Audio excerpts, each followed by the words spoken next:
3 months ago when I looked into Sports and More the first time around, I had a strong suspicion that it was a wholesaler.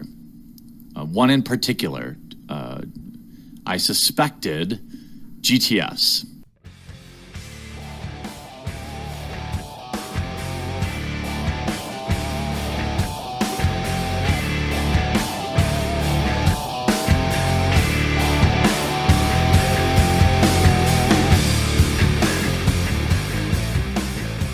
What is going on, everybody? Ryan from Sports Card Radio. That's right. We are back for another episode of the R-Rated podcast, found exclusively on sportscardradio.com. And, while you're sitting there sometime today, you know what I really like and appreciate almost more than listening to this podcast?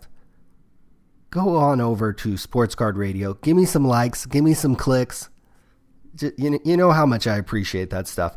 We have several sports card topics to discuss on today's show. But before we do that, we're going to do 60 seconds, as we do on every show. Pearl Jam is going on tour, and that means your host is going on tour as well. Unfortunately, beggars can't be choosers, but unfortunately their tour runs right up against the NFL football season, so it'll cut a few dates short for me. But on the, I believe, this is off the top of my head, August 8th and 10th, they'll be at Safeco Field, the Mariners baseball stadium in Seattle. And then I believe on the 13th, which is a Monday, in Missoula, Montana. And then later on in the summer, or in August and September, they play at 2 dates at Wrigley, 2 dates at Fenway. I've been to Wrigley, been to Fenway, never seen them at Safeco before. I've seen them in Seattle, but not at Safeco. I'm going to go to those 2 concerts and then definitely go to that Missoula, Montana show. I've seen them in Missoula before at basketball stadium, and I remember being on campus there at Missoula. Small little town, kind of has that smaller vibe as you would expect a place in Montana, even being one of the bigger kind of towns and cities in the state of Montana. I remember being on the campus there, beautiful campus, and really a nice place. And like I said, they held this concert at the basketball stadium, but I remember looking at the football stadium and be like, wow, why didn't they do the concert here? And so when these dates got leaked, the dates of the Pearl Jam shows actually got leaked before they officially announced them. It said, they're going to play at Grizzly football stadium. And I was like, oh my God, I got to go to that. And so I already even booked a hotel that is like super close to the stadium, because obviously Montana is, a small place. So Ubers and taxis, not going to be readily available after the concert. So I'm not going to play that game. I'm going to get something super close. And, that I'm really looking forward to that even more than the Seattle shows, because, that should be a lot of fun. On to the sports card topics of the day. We have several to talk about and inform you about. Beckett grading controversy.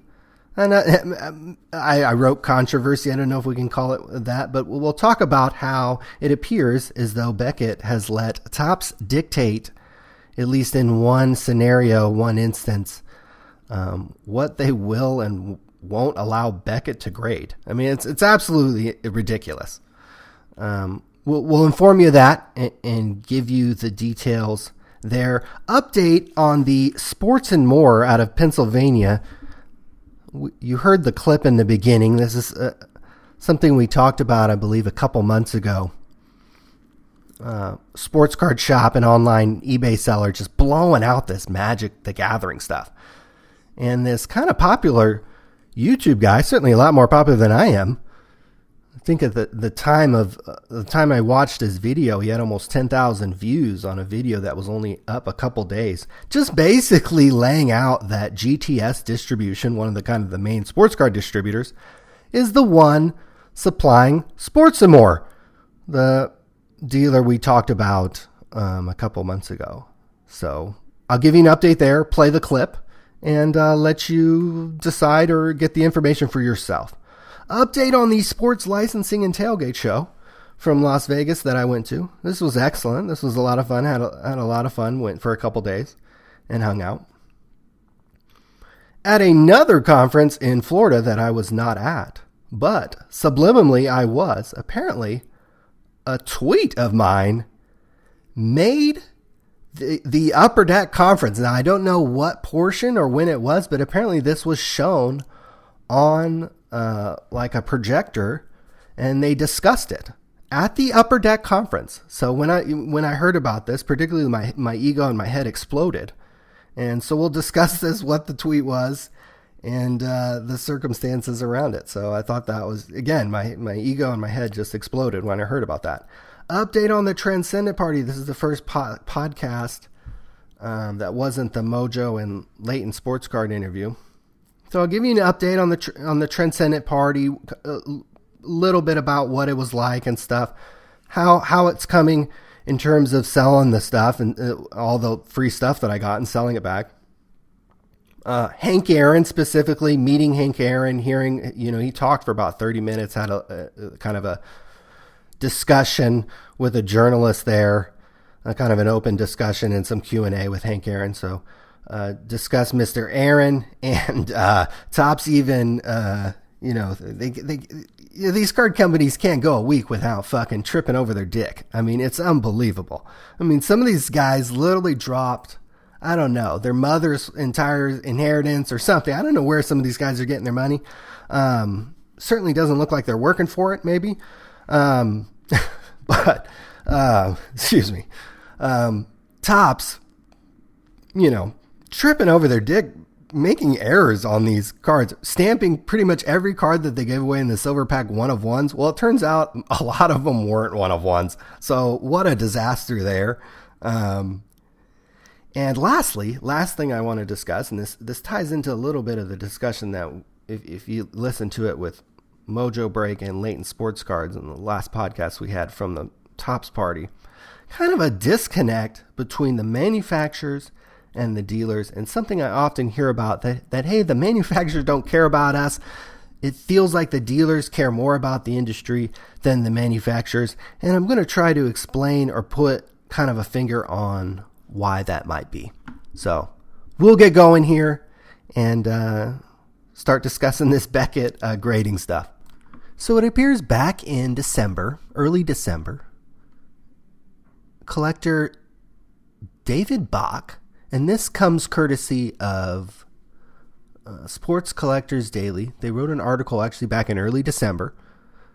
And the article's titled "Collector Finds Unsigned Chrome Judge Finest Bryant in 2017 Bowman Draft." This article's from December 11th, 2017 by Rich Mueller. So this was in the Atlanta area. David Bach buys a box of 2017 Bowman Draft Baseball from On Deck Sports Cards in Lawrenceville, Georgia, early December. And in addition to the 3 autographs, I guess you get 3 autographs per box, he got 3 additional cards that weren't even supposed to be in the product. Not only weren't supposed to be in the box, these cards weren't even in the product. He got 2 2017 Bowman Chrome refractor cards of Aaron Judge. Okay. 1 blue, 1 green. And a 2017 Chris Bryant Finest Finishes card from Topps Finest. All 3 of these cards were supposed to be autographed, and they weren't. They were left blank. All 3 cards were supposed to be serial numbered. They weren't. They were left blank. The card shop confirms this happened and that he bought these cards. He bought 2 cases of Jumbo Draft and 1 Super Jumbo from Factory Direct. So this card shop said he got it Factory Direct in Georgia. And this guy pulled these, 3 interesting cards from the product. And so what he did, David Bach, he contacted Topps, and you kind of know if you've ever contacted Topps, 99 times out of the 100, the line's going to be, we're not sure, we'll look into it. And so that's what he got. So he said, well, I'm going to send these in to get graded and get, authenticated. You're probably not really even sure what these are. So he sent them into BGS. probably in December, and just a little while ago, in early January, middle of January, he got the items back, and there's a box mark service unavailable. I guess if you have some cards that Beckett can't grade, there's some that says it does not meet minimum grade, service unavailable, questionable authenticity, evidence of trimming. Sometimes people do that on older cards or probably even newer cards. They, Sharpie a corner or trim it. We've seen, the famous story about the trimmed T206 Honus Wagner. So, but the explanation that BGS gave David Bach about these 3 cards that he sent in was, Topps has asked us not to grade these. And he literally has a picture of the handwriting and this card that supposedly came from Beckett, saying they were not going to grade these cards. So as you do nowadays, you go to social media and you sound off on this, and this is how I found out about it. And he says, hey, what's the deal here? Maybe PSA will want to grade these cards. I think he even asked PSA if they're willing to grade these cards, since it appears Beckett, drops to their knees and inserts Topps' dick into their mouth anytime Topps wants them to. So Beckett, in an effort to kind of save some effort of manhood, later, after it was exposed that it said, hey, they were asked not to grade these cards, Beckett did release a statement. It says, we recently received an order on a guaranteed service that included questionable Topps cards that we decided not to grade. It was mistakenly written on a return slip that Topps had asked us not to grade these cards. BGS always makes the final decision on whether or not we authenticate and or grade an item. However, BGS continues to pursue information on the cards in question.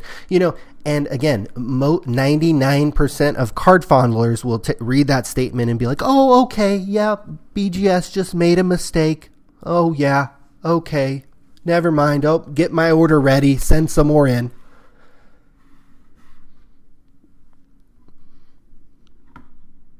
Again, most people will take that at face value and say, whatever. I don't know why they didn't. Why didn't they just reach out to David Bach, who they clearly saw his postings on social media? Why didn't they reach out to him and say, hey, just resend in the cards, we'll grade them now? Our mistake. They haven't done that yet, or I haven't heard of that yet. So I'll bet anyone $1,000 cash that there was a discussion, again, because there was an article about these cards on Sports Collectors Daily in early December about these cards. Topps, I'm sure, saw the article. Somebody saw this article and heard about these cards. David Bach contacted Topps about these cards. Topps knew about these cards. Beckett probably got the cards, maybe contacted Topps, and they say, hey, don't grade these. Just send them back to him. We'll give you a little stroke at the National. Give you a little reach around at the next industry summit. So it's disgusting. It's more evidence of the boys club. We talk about the boys club a lot on this show. That's what this is, guys. It's fucking disgusting. It makes me sick. And, we probably should move on. Back in December, we talked about MVP Sports and more, and now that we're kind of blowing out the price on some of this Magic the Gathering stuff on eBay. I mean, just at dang near cost. I mean, it's absolutely insane. And the theory is, I think I might have talked about it on the show, how it was GTS Distribution, who was, one of the main sports card distributors, who was supplying this guy. And I talked about how troubling this would be if this happened in sports cards, if there was a group breaker who could just at cost sell spots and breaks. If there was somebody at cost selling all the hot products or exclusive products in sports cards on eBay, or on his store. I think just primarily on eBay. I mean, we're talking about this guy moves through thousands upon thousands of boxes. Again, look up his store on eBay, Sports and More. I mean, thousands upon thousands of boxes. And there is a guy in the Magic community that is kind of onto him called Unsleeved Media. And we discussed the video that he did back in October. Well, he's back again, published January 25th, just a couple days ago. Video entitled, "Is a Distributor Flooding the Market with Magic the Gathering Cheap Boxes?" This video almost has 10,000 views in 3 or 4 days. So this isn't just some wacko like myself talking to a few hundred people on a sports card podcast. This guy does have an audience.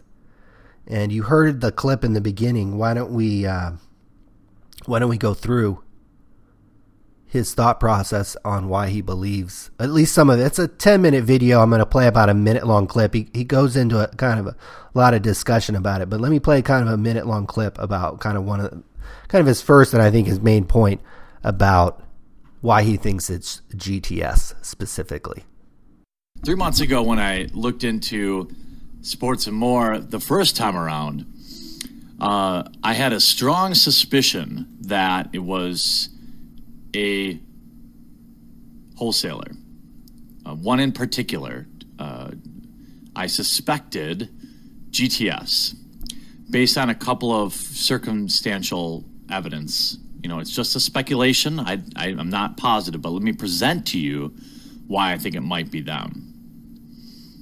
If you first look, GTS is not a huge distributor, but they do have some really exclusive deals. They have I believe they're the only distributor who has Final Fantasy, and they're the only distributor that has some of the high-end Dragon Ball Super stuff.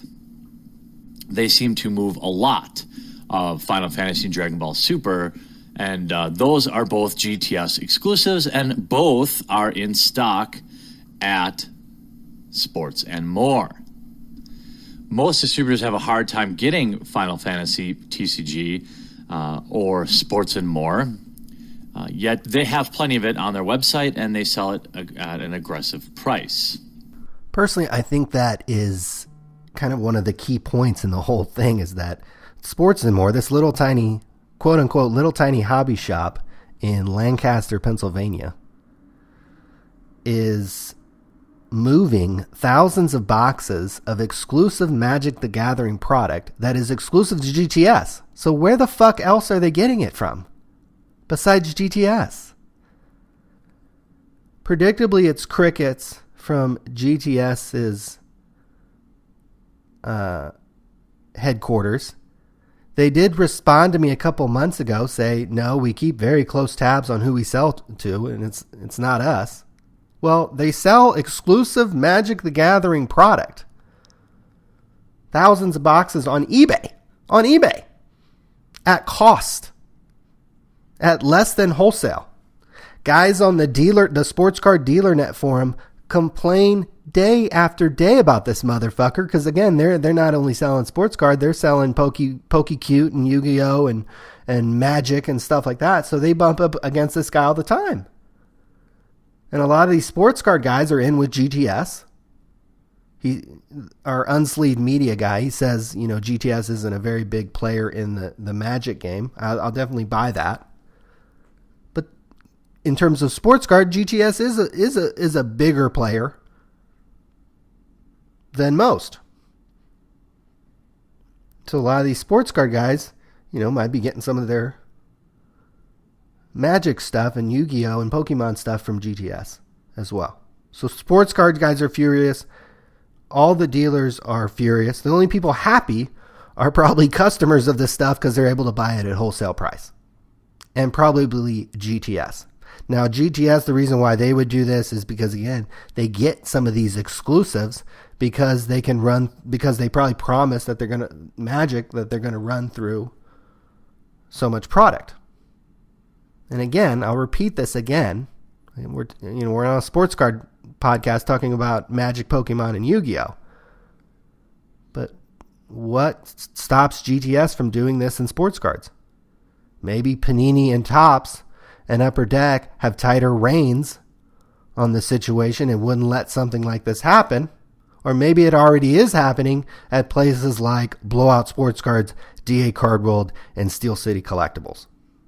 I do know firsthand, this was from a couple years ago, that GTS have made offers to online retailers and shop owners to essentially what you would do is just run your entire inventory through GTS. You would essentially connect your e-commerce site into the inventory available at GTS and just, there you go. Just, they'll just drop ship everything for you. I mean, it sounds like a hell of a deal. I might, hopefully they call me someday and make that offer to me. I'll do that. Sounds like little to no work. Just promote a website and sell GTS's shit. Might be sort of a scenario or a similar scenario that happens at some of these larger, big box. I don't want to call them big box, but for cards, Blowout, DA, and Steel City. I guarantee they're not taking on all this inventory. Some of it is just they're selling it for someone else. A distributor, an All Sports Marketing, a GTS, a Southern Hobby, a Peach State. So it's an interesting situation. Again, it's something we're going to keep tabs on because it appears as though GTS is involved. They're a main sports card distributor. Dealers continuously talk about this. And this guy who can get 10,000 views and 100 comments on his video in a couple days is kind of blowing it up in the Magic community. So I think it's interesting and I think it's cool. And we'll continue to keep an eye on what happens. Any response from GTS, any more thoughts from dealers, and any more proof or not proof that it is or isn't GTS, the person that is supplying sports and more. It has to be a major distributor or Magic themselves. Again, go look at this guy's eBay account. He blows through like hundreds and thousands of boxes of product. It's unbelievable. At cost, at like wholesale cost or less. Free shipping. It's unbelievable. So something's going on there. And we'll continue to keep an eye on it. But moving on, told you that I went to the Sports Licensing and Tailgate Show, got in free. So thankfully that all went down. This is really a cool thing. It's huge. It's like the national, just a sprawling convention of just people setting up all their licensed sports apparel and merchandise and trinkets and basically anything you can think of under the sun has a freaking NCAA, NBA, NFL, or Major League Baseball team logo on it. Everything. The things you couldn't even imagine are being licensed, and there's some either big or in some cases look like a 1 or 2 person kind of team. Really amazing. And, we're seeing recently 3 sports card kind of, quote, summits set up. The Upper Deck one in Florida. There's the quote industry summit in Dallas that I think Topps and Panini or Upper Deck aren't going to. And then there's a Topps one in February in Scottsdale before spring training in February. To me, I would pass on all of those. Unless you're going for the free stuff, unless they're hooking it up. Now I think the industry summit stopped giving away black boxes and, it stopped being a come up. It used to be a come up. You used to get a black box worth $500. You used to be able to get, a few $100 worth of cards. You used to be able to kind of, if you didn't dust off too much in Vegas or at the craps table, you used to be able to recoup some money there. Nowadays, I think it's just a business expense and I think it's a trip. These Upper Deck conferences, I don't know. I saw some people showing that they met Barry Sanders or got his autograph. Can't you meet Barry Sanders and get his autograph at the National? In terms of hard, tangible things that people discovered or found out about it, I don't know. And they close these conferences off. You have to be a diamond dealer to go to the Upper Deck conference. So if I'm a new shop owner or if I want to open a shop, or if I'm interested in Upper Deck products, I can't even go. If I'm interested in going to the industry summit, Tops may or may not even be there. Upper Deck won't even be there.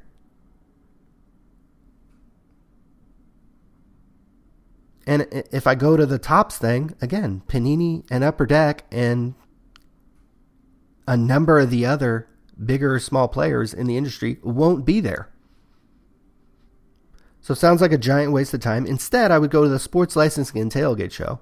This is if you're interested in getting outside the card fondler realm. If all you're interested in is, sticking to that card fondler customer, all you want is a card shop, you don't want to sell anything else, then don't go to this. But if you're interested in selling virtually anything else licensed, you should definitely go to this. It's awesome. I made 3 connections with some people there that I was like, I think I can sell this shit. Or I can sell some of their stuff. I'd never heard of these guys.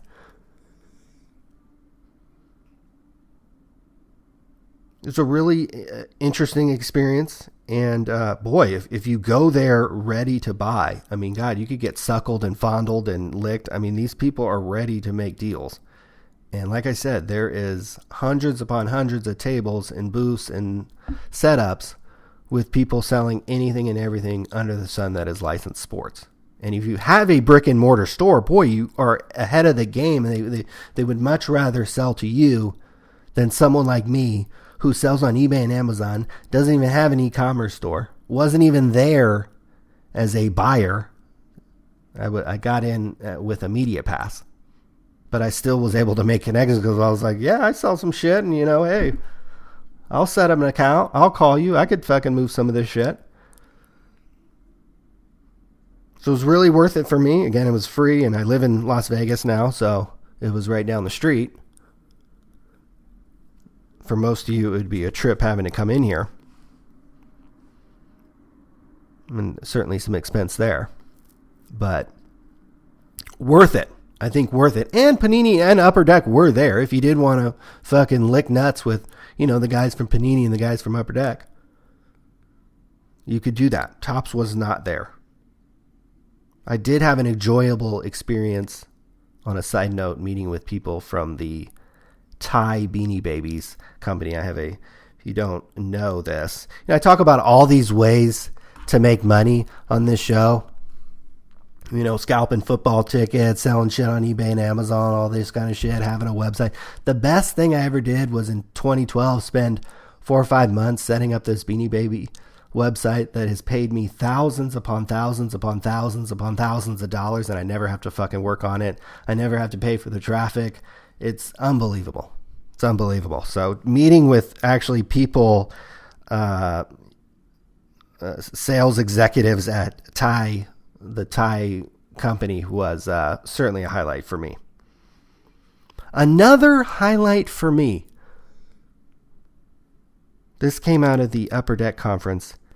During one of the panel discussions, one of my tweets was displayed for everyone to look at and discuss.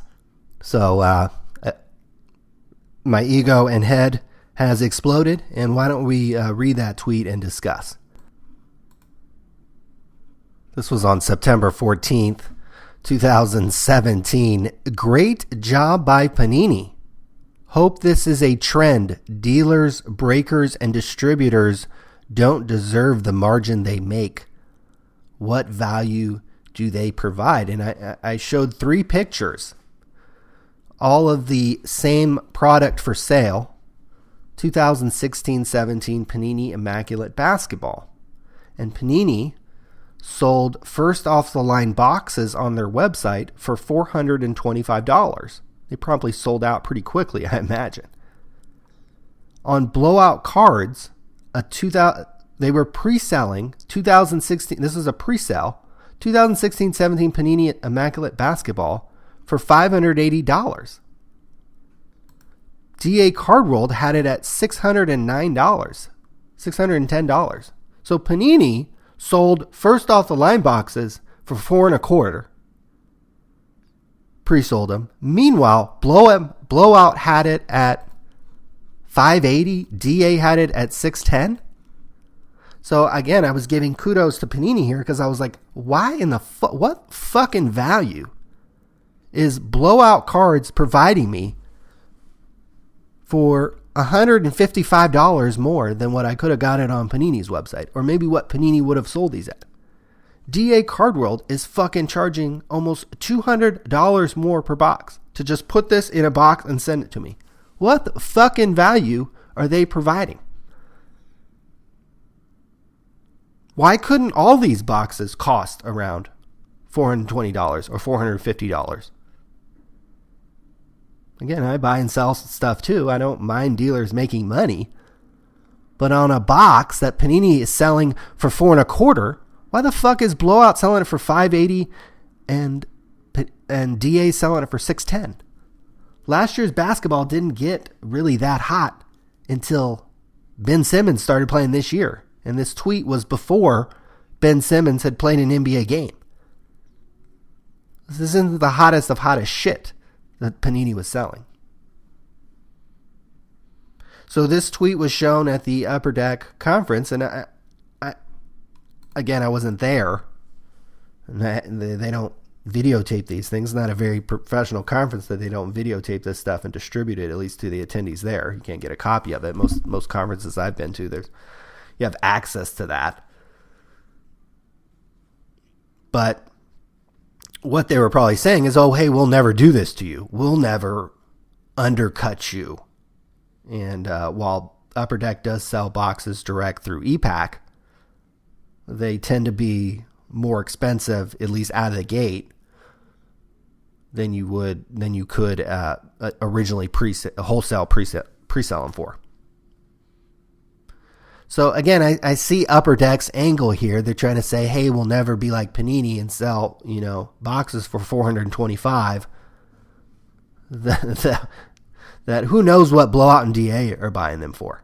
Again, I don't think Blowout and DA are buying them for $400. They might be buying them for more than that. I don't know why Panini chose that price point. But as a consumer, and as somebody who follows the hobby, one, I like the $425 price better than the $580 and the $610. Secondly, if Panini is able to sell these boxes for $4.25, why aren't they driving the price down? Especially in a basketball year like last year that wasn't that hot, and again, until Simmons started playing this year. And Ingram started playing better this year. And Jaylen Brown, continues his development and looks really good on the Celtics. And some other guys I'm sure have played well too, but those are the top 3 picks, and those are the 3 guys certainly that I've been following. So while I don't mind, dealers making money and having a margin there, again, I do that myself in multiple different forms, not only with cards. I sell, last year I think I sold 1,200 boxes on Amazon. Probably sold another 50 to 100 more this month. I don't know. I'd have to look. Do the same thing with sports tickets. I don't mind kind of middlemen, people making money. But again, you've got to provide some kind of value to me. And I hope that, again, I'm not invited or allowed at many of these conferences. I would hope that instead of just saying, hey, we'll price protect you, we'll never undercut you, we'll start this ePack thing, but we'll never undercut you, we'll never, sell boxes from under you. But what are these dealers providing to the end consumer? I think if I were Upper Deck or Topps or Panini, that's what I would be focusing on. What is the reason why Blowout is selling boxes for $155 more than you can get on the Panini website? Why is DA selling boxes for $200 more than what you could have gotten the same box on the Panini website? What value are they providing? So that's probably a long-term question for the hobby, and something that the manufacturers and dealers themselves have to consider when, now that we've gotten into the world where all 3 manufacturers, Topps, Panini, and Upper Deck, are selling product direct on their website or on, in the case of Upper Deck, through ePack. Okay, I don't believe you can buy an actual physical box from Upper Deck. Like you can buy certain products from Topps right off their website. You can buy, the first off the line and probably some of the other stuff off, what is it, I Collect Panini or whatever it's called. Whereas Upper Deck, I think it's all strictly through ePack. So Upper Deck probably out of all three companies tries to protect the dealers the most. And, as a dealer, you might like that. As a consumer, again, I don't really give a fuck about any of these dealers. I just kind of want the best price. And it's one reason, it kind of takes us back to the last segment on Sports and More. It's one reason why a lot of people aren't really upset in the Magic community outside the dealers and kind of the people really close to the Magic community, because people love Sports and More because they can go get a cheap box from him. So people probably fucking love that guy. Right? It's one reason why people, when I was at the Topps party, people are literally like practically blowing Tom Fish a blowout cards and coming up and talking to him, showing them the cards and, wanting to get in his good graces. Because he's kind of one of the main sellers and shit. Kind of blowing this stuff out. While Tom Fish may not be good for 99% of hobby shops, may not be good for 99% of online sellers, anyone trying to get into the sports card game. But for 90% of collectors, they love the guy because you can get cheap shit. So your perspective and opinion of a lot of this stuff probably just depends what side you're falling on, either the collector side or the dealer side. So, most of the times I fall probably on the dealer or the kind of the business side of things. When I was looking at the Panini scenario, I was kind of looking at it from a collector angle. Hey, I kind of like the $425 price a lot better than the $580 and the $610. So, you don't have to be a fucking math genius to figure that one out. But moving on, the first podcast since the Topps Transcendent Party in Atlanta, which was fucking freezing there in Atlanta. Jesus. Unbelievable. Glad I got out of there. I think I only had an hour delay, and it was only, or 2-hour delay, only because the pilot and the flight attendants didn't show up on time. So might have got out of there on time in the snow-filled airport of Atlanta there. I think it was like 0 degrees when I left the hotel that day. Enough complaining about that. Not a whole lot to complain about in terms of the free shit I got. Update on that quickly. I have sold, I got to bring up that spreadsheet. Highly organized podcast here. Transcendent Party spreadsheet. I've gotten back $2,428.63. That includes all fees, bubble mailers, everything. So almost how, again, I paid $5,000 for the pass.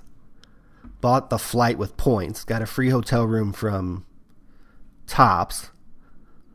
The group breakers, I tell you what, are extremely generous, and I don't know if I've ever had to buy a drink at some of these events. I mean, these group breakers are flush with cash apparently because they're always buying me drinks. I probably owe these group breakers about $500 in drinks. So it was a pretty cheap trip for me. And I'm about halfway home. I still have 71 of the 87 Aaron Judge rookie cards that they gave away. So, and I have all the good ones. I sold a 1952 version for $310. I sold a 76 version for $80. And I sold an 86 for the 86 design version for $125. I literally have every single other 1950s, 60s, 70s, and 80s version. All the old good designs that are worth a little bit more. I still have all of those Aaron Judge cards. I have 3 Hank Aaron autographs, 2 on the Transcendent. I have a Hank Aaron book card autograph. I still have an Aaron Judge 1/1 game used jersey patch rookie card.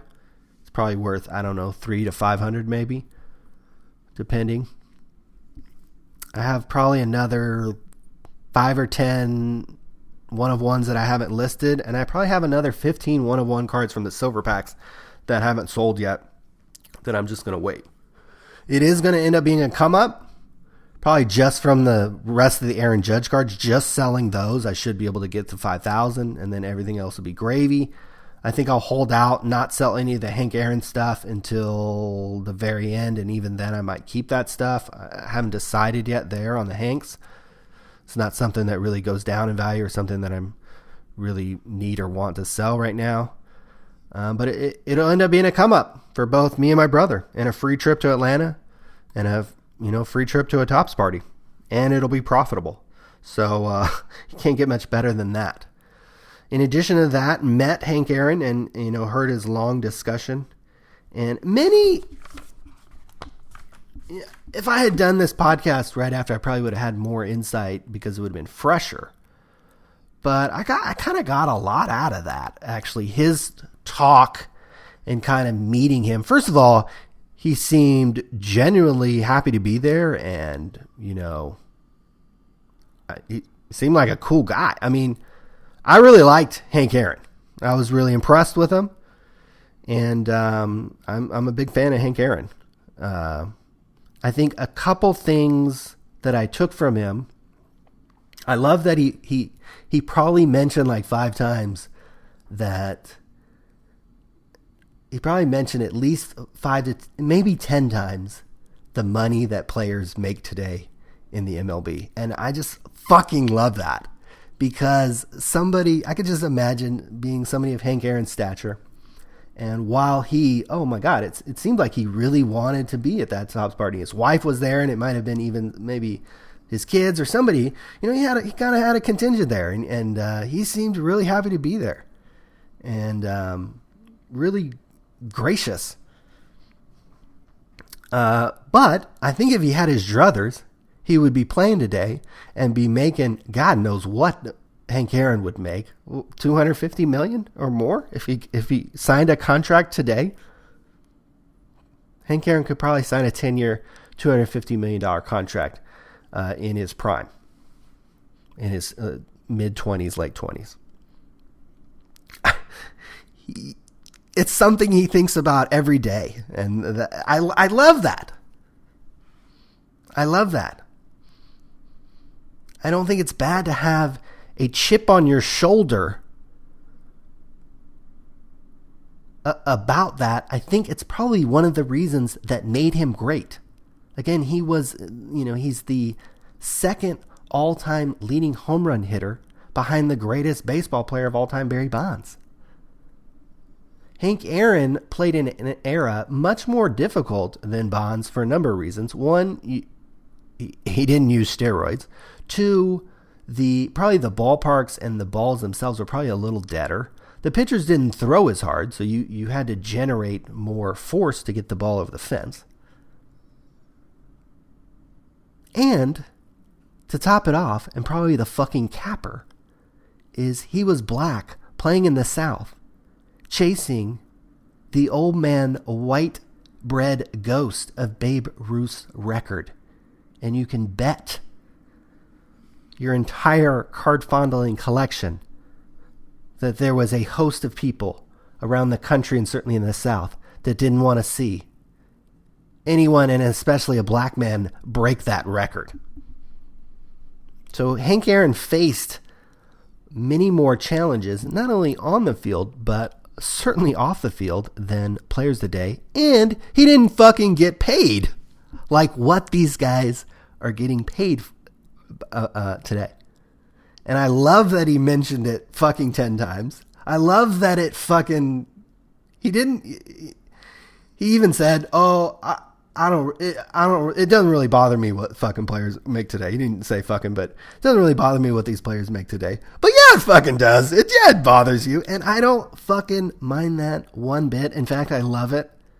And it's probably one of the reasons why this guy is one of the greatest baseball players of all fucking time. Period. And another thing that I took from kind of him talking and just kind of being his presence is, don't be afraid to kind of be the best at what you're doing. It was clear to me that hearing from Hank's stories that he thought he was the best. He thinks he's Barry Bonds. Doug from Mojo Break asked him a question about Barry Bonds that he kind of brushed off, and certainly didn't leave didn't leave the impression that Hank Aaron was much of a fan of Bonds. Hank Aaron thinks he's better than Barry Bonds. Hank Aaron knows Barry Bonds cheated. And if you got him in a private conversation, I'm sure Hank Aaron would have some fucking great language to use about Barry Bonds and what he thinks of him. And probably what he thinks of some of these other players who have been gifted millions upon millions of dollars and have never faced half the challenges that Hank did playing in the dead ball, no steroid, big ballpark, concrete stadiums, compared to these players today who take, fucking 18 supplements a day, hyperbolic chambers and shit, and get paid millions and millions of dollars, sometimes before they throw a pitch or swing a fucking bat in the major leagues. So three things I got from Hank. One, he seemed like a great guy, genuine guy, great to be there. And I loved how some of us were outside as he was leaving. And, I think it was the 7 Series BMW pulled up to pick up Hank. So he's certainly not doing too bad financially. And, it was like, hey, see you later, Hank. We'll see you next time. And he's like, hey, see you guys later. I mean, it was just a great experience. And don't know if I ever will, but would love to run into Hank again sometime. Second thing I got from him, don't be afraid to be the best at what you're doing. And maybe find something something that I got from him is I probably need to find something that, don't be afraid to be the best that you're doing and find something that you can kind of strive for that. So that's something I took from him because, right now I'm doing various things. I'm selling on Amazon. I scalp football tickets fairly successfully, but I'm not really striving to be the best at really any one of those things. So kind of what I took from kind of meeting Hank and kind of some of the things he said is like, well, maybe I should reevaluate. Maybe I should find something, and maybe it doesn't have to be something financial or something, I guess, in the business realm. It could be more personal, but just strive something to be really good at. Every day, kind of work on being really good or being the best at something. So something I'm probably going to think about. And also, don't be afraid to have a little chip on your shoulder about it. Because certainly, at whatever Hank, I think he's 80-something years old, he has a little bit of a fucking chip on his shoulder about how good he is or was at baseball and how much money these guys are making today compared to what he made. And surely he can only imagine what he would make today. Again, I think he'd get a $200 or $300 million contract pretty easily.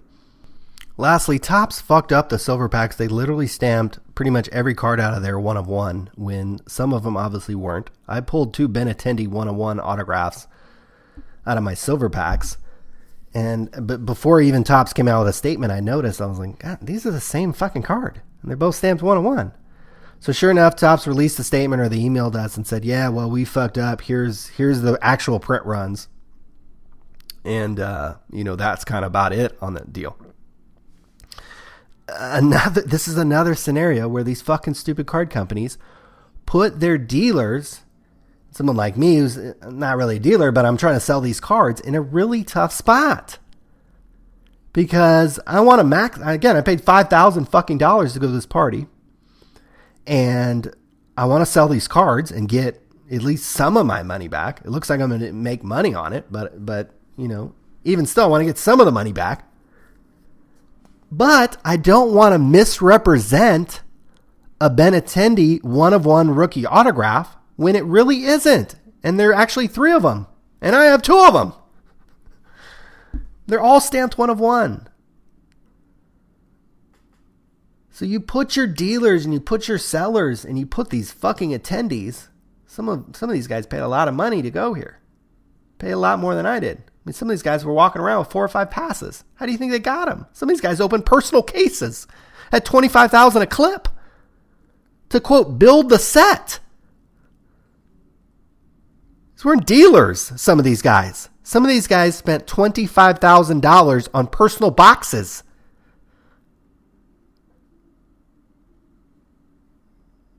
You put these people in a tough spot, because then to go maximize value, maybe it would have been better for me to just lie and say, here is a Andrew Benintendi 1/1 rookie autograph. Sell it. Maybe 3 weeks later, hey, here's a 1/1 Andrew Benintendi 1/1 autograph.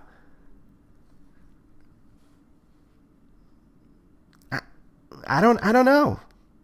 Card companies shouldn't put their dealers and their party attendees in the spot to have to be deceptive in order to sell this stuff. So what I did is I just put them both together. I was like, here's a 1/1 lot of 2 of the exact same cards that are both 1/1. Here you go. What's better than 1/1? I think I even said in the auction description, why have 1/1 when you can have 2? And somebody even emailed me. Again, this information doesn't get out. Topps fucks up, and this information doesn't get out. 98% of collectors aren't on Twitter. 98% of collectors aren't scrolling through Facebook looking for sports card information or getting this information, or going to Beckett or wherever you're getting your information these days. I don't fucking know. It is on sportscardradio.com. You can go to Sports Card Radio and see the email that Topps sent and the print runs for all the quote 1/1 cards. But you're putting your dealers in a tough spot. And, I had somebody email me. Again, I was saying I had somebody email me and say, what the fuck? Why do you have 2 1/1s? And so I had to email them, hey, Topps sent an email out, said they messed up, and I'm just, going to sell them together. Just, here you go. I think I got $380 for both of them, $380, I think, for both of them. I don't know. Seemed like a good deal. I'll take it. But this is just one example. Now, I will say, as far as a spectrum of card manufacturer fuck-ups, to me, there is a spectrum. Fucking up and mislabeling cards 1/1, that's not as bad as what fucking Panini does, and the fucking autographs aren't real on the Dak Prescott cards, and the game, the event worn cards are labeled as game used. To me, that is a much greater sin by Panini. That you're saying an autograph is real and it's not. That you're saying a piece of material is game worn and it's not.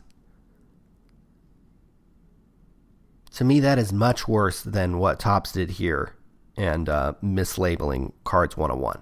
Again, there is a spectrum for me. There is an outrage spectrum. I'm much more outraged and get much more worked up about fake autographs and fake or misrepresented memorabilia pieces on cards than I will mislabeling a card 1/1, a Billy Ripken fuckface, cards ending up in a Bowman draft product that weren't supposed to be in there. To me, that all that kind of stuff falls in, well, god damn, you guys are putting your dealers in a tough spot. You make yourselves look fucking stupid. But it doesn't quite reach the same outrage meter as, some of the Panini fuck-ups. And it just kind of magnifies those in my eyes. And that was kind of the first thing I thought about is, well, god, this is fucking stupid. But at least, they're not saying the autographs are fake. We can't prove the autographs are fake. And the Aaron Judge patch that I got, I'm pretty sure it's game used. And I think there's like an MLB sticker on there. Maybe I should type the sticker into the MLB authentication system and just double check. But I feel at least somewhat confident that that's the real deal. Last thing I want to discuss, and this really kind of shook loose in my mind when I was talking to Rich Layton and Doug and Dan from Mojo Break. Rich Layton from Layton Sports Cards. Rich Layton and Sarah Layton from Layton Sports Cards, and Doug and Dan from MojoBreak.com. And kind of when I was talking to them, this kind of clicked in for me. Is this disconnect between kind of the manufacturers and the dealers, the breakers, the shop owners, the online guys, and even collectors to some respect. Why do collectors care more about these cards than the manufacturers? Why do group breakers care more about the health of the industry and the cards and the sets than the manufacturers? I think I have at least pinpointed one variable to that. It's that these dealers and these manufacturers and collectors to an extent, they're owner operators. They're CEOs. They're the 100% owner shareholders. They are original owners to their business. This is their livelihood. This is, they live and breathe this stuff. Whereas, who's the original owner at Panini? Who owns Panini? Who has given their blood, sweat, and tears to start Panini? Who owns Topps? Topps is a, 67-year-old company. They don't have anybody there that originally started Topps and has that depth and has that care for the business. Upper Deck, Richard McWilliam tragically died many years ago. His wife owns the company now, but it's been said in court documents the wife has no fucking idea what was ever happening at the sports card business. That was her husband's gig. Nobody at these card manufacturers has the same care and appreciation for the industry and for the business like breakers, dealers, and hobby shops do. Because you guys are, in some cases, the one-man band or a small team of 3 to 5 people who are all living off this. Whereas the Panini employees and the Upper Deck employees that I saw at the Sports Licensing and Tailgate Show, they don't give a fuck. They're out there on Vegas on a comp trip, comp hotel room, comp meals, per diem meals. I saw, was it DJ, the sales guy at Panini? He was chatting it up with David Reel, who I think works at GTS now, who used to work at Topps. There's no loyalty or a kind of affiliation. Tracy Hackler go work at Beckett and then go work at Panini, and then if he gets fired from there, maybe he'll go work at Topps. The guys from Panini has gone on and worked at GTS. The guys at Topps have moved to GTS. The guys who worked at Donruss before Panini bought them, then when Panini bought them, they started working. I mean, there's no loyalty. These guys get passed around more than these fucking hookers you see at Harrah's on the Las Vegas Strip. They don't have any love and appreciation. They claim they do. They may claim they do when they're up giving their fucking little talks at the industry summit or whatever, the Upper Deck conference and shit, showing my tweet on the fucking on the projector, saying how much they care about you, will never undercut you.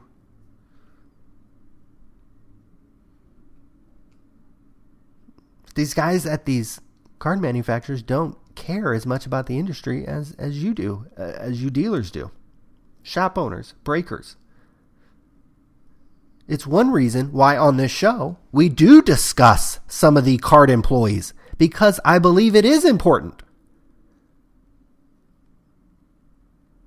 And when you do find an employee at one of these card companies that do show they care, or do go above and beyond, or do provide extra value,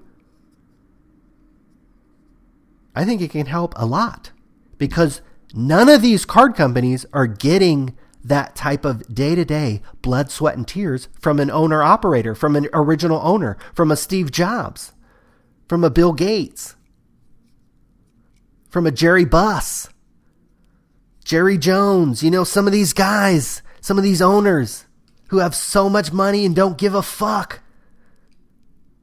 From a Richard McWilliam, who every time Upper Deck needed money to bail him out of a fucking problem, he just wrote a check to a Cy Berger that one of the first things Hank Aaron mentioned in his discussion, he probably mentioned 3 fucking times how great Cy Berger was and how he would walk around the MLB clubhouses with a wad of fucking cash in one pocket and some bubble gum in the other pocket and be handing it out to players, signing players to baseball card contracts. And you can imagine in those days when players had to have second jobs, when it was hard being fucking black and playing, that some guy throwing you a couple bucks to put your picture on some baseball cards, trust me, was a sight for sore eyes probably in some of these Major League Baseball clubhouses. There's no Cy Berger who works at Topps anymore. And anything great that happened at Donruss or quote Panini is long fucking gone. Again, they're putting fake auto pen autographs on cards and calling event worn cards game used and putting it in a product that costs $2,500. Again, these are all fucking facts.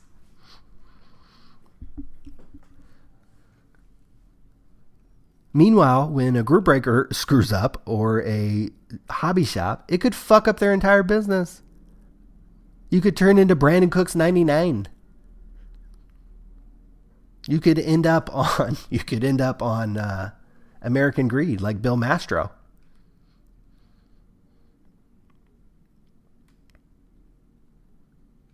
So the fact that none of these card companies have kind of an original owner or at least somebody extremely vested into the business, either from a financial standpoint or just loves cards. There's a few employees that are pretty good. But you're going to need a lot more than a few employees, and you're going to need somebody near or at the top who is driving this fucking thing every fucking day to service these dealers and these shop owners and these breakers who do give a shit and do want more from these card companies in terms of advertising, in terms of outreach, in terms of help, in terms of anything, frankly. Communication. Not just throwing a $10,000 party at the National, not just throwing a $5,000 party in Atlanta in January. Not just throwing these summits, these 2 or 3 day summits, where are you discussing the chargeback problems in the group break industry? Are you discussing how, there are dealers out there like Sports and More in Lancaster, Pennsylvania, that is blowing out the price on some of this crossover stuff, this magic stuff that if you have a store, you might be into and you should be selling this stuff.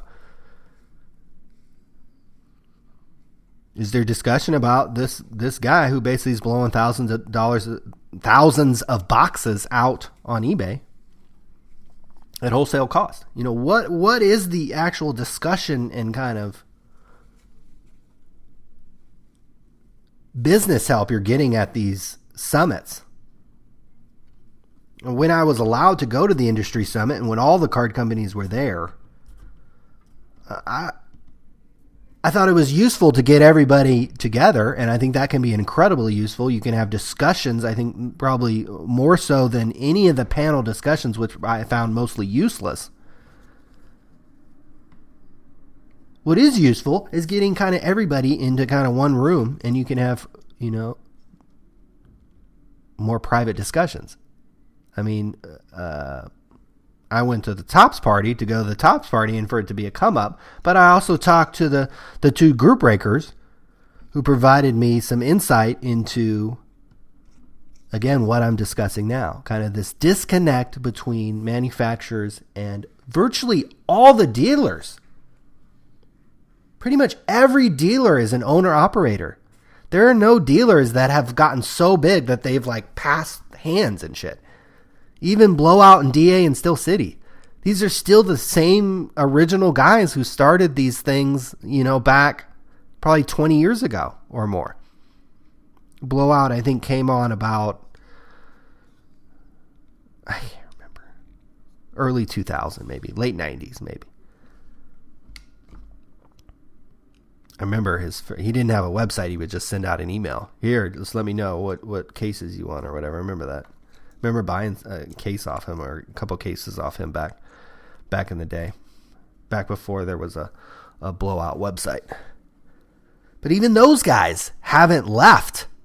Even those guys have more at stake than anybody at Panini, anybody at Topps, and anybody at Upper Deck. Because these guys, if they lost their job, they could just go work at go work at another card company, go work at GTS, go work at Beckett, maybe PSA. Granted, there's not a whole lot of opportunities and a whole lot of job availability in the sports card world, but if they really wanted to, they probably could go find something. And I think it's something that is probably a blind spot to these people who work at these card companies. They don't notice that. They don't see that. They think they're getting up and grinding every day and putting in the blood, sweat, and tears, but they're really not. They're not doing it from a guy who actually owns the fucking business perspective. And maybe there's no real way to do that unless you're extremely talented. And again, some of these card companies aren't breeding the best and brightest. Let's fucking face the reality of that. And maybe unless you're just really, really super talented or super, super motivated or super, super loyal, you're never going to give that same drive and that same energy as you would a group breaker who's just starting out or who's running his business as a hobby shop guy who, took out loans or, used his life savings or, took out some money to start a hobby shop and took a year lease on a retail spot and ordered, $20,000 worth of shit from GTS. That nobody at these card companies are ever going to be able to match up or get to that point, but it's something they should be consciously thinking about, and I really think it's a blind spot to them. They think they're grinding, they think they're working hard, but they're fucking not. So I'll leave that point with you, and we'll see you next time on the R-Rated podcast, found exclusively on sportscardradio.com.